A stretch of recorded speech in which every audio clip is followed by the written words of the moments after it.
আপনাকে ভাই বোন হিসেবে ভাই বোন হিসেবে কেন থাকতে হবে ওর?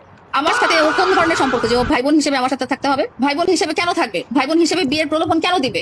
ভাই বোন হিসেবে শারীরিক সম্পর্ক কেন করবে? ভাই এ লাইলা এইবার একটু থাম বইন, এবার একটু থাম।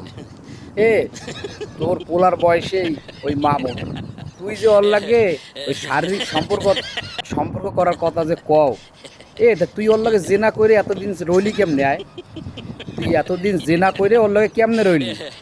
আর তুই জানো না যে ওই যে বোমরা যখন ফুলের ওইনে বইয়া মধু খাইলে চলিয়া যায়, তুই এটা বোঝো না? তোর একটু বোঝার বয়স নাই, তুই তো আর মার বয়সী, তুই একটু বোঝো না?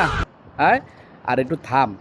আর তুই আমি বুঝি নাই মামুনের পিছনে কেন পড়ে রয়েছিস বোন? ক মামুন ছাড়া কি বাংলাদেশে আর কোনো পোলাপান নাই নাকি? ওই যে সিদ্দিক আছে, সিদ্দিক, হ্যাঁ ওই সিদ্দিকের কাছে বল, সিদ্দিক আছে, দেলে ভাই আছে, এদের কাছে বল, এরাও তো আছে, এরাও তো মামুনের সাথে খারাপ না। হয় কি একটু গায়ে পায়ে একটু চেহারা চলে দেখতে একটু ওই দেলে বাইরে ডাক দে, নাহলে সিদ্দিককে ডাক দে।